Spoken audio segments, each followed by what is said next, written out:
Good morning, friends. Pastor Kelly here with you with the Friday edition of Sound Bytes. We've been working on our series called The GraceFull Life, and we've been defining grace in certain ways. I believe yet last time we were on, we did unreciprocal favor, and we've used different terms for it. You can see in the title when I post them. Today we want to look at grace as being unchangeable favor. It all ends with favor, because that's what grace is. It's God's favor. And the principle of this is simple. It says grace operates independent of human behavior and inconsistencies. That is so not human to be like that, because I operate totally dependent on behavior and inconsistencies, at least in my mind. That's how I think.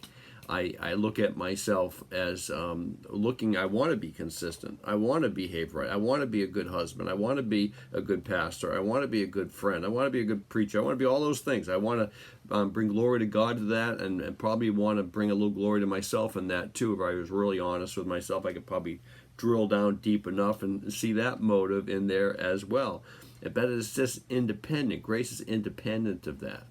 God doesn't save us by grace and establishes us in grace and puts our standing in grace with this prerequisite of behavioral and a consistent lifestyle. That's not what he does. If we could guarantee God's righteousness and be consistent in everything under God's standard, then there would have been no need for grace. But we know, in giving the scriptures, we are children of disobedience, Ephesians 2:2. We're condemned, John 3:18. We're born as children of wrath. We're born in unbelief, Romans 11:32. We're guilty, Romans 3:19. Go on and on and on.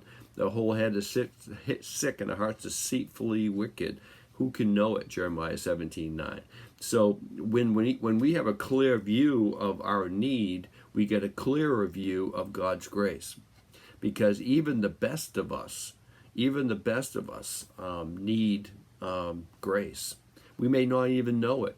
We may become consistent in our lifestyle. We may live godly lives. We may attend church, volunteer in church, and maybe even be a preacher of the gospel.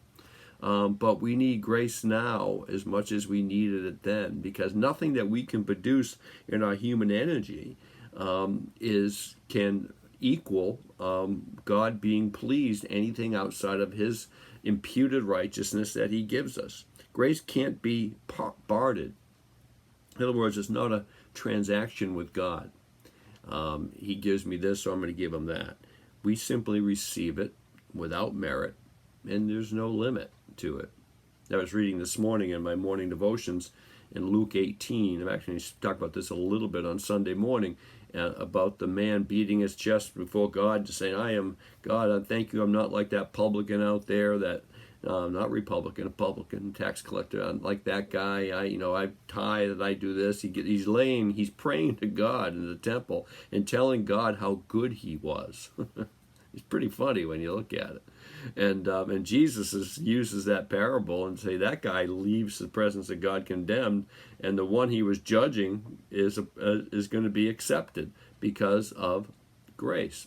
I don't have to convince God that I'm good, or I don't have to convince God that I'm bad. God knew there was no way we could ever have a relationship with him. He knew there was no way he could ever love us like he desires to love us without him giving us something we could never earn or never deserve, and that is grace. God bless you all. Have a great, great weekend.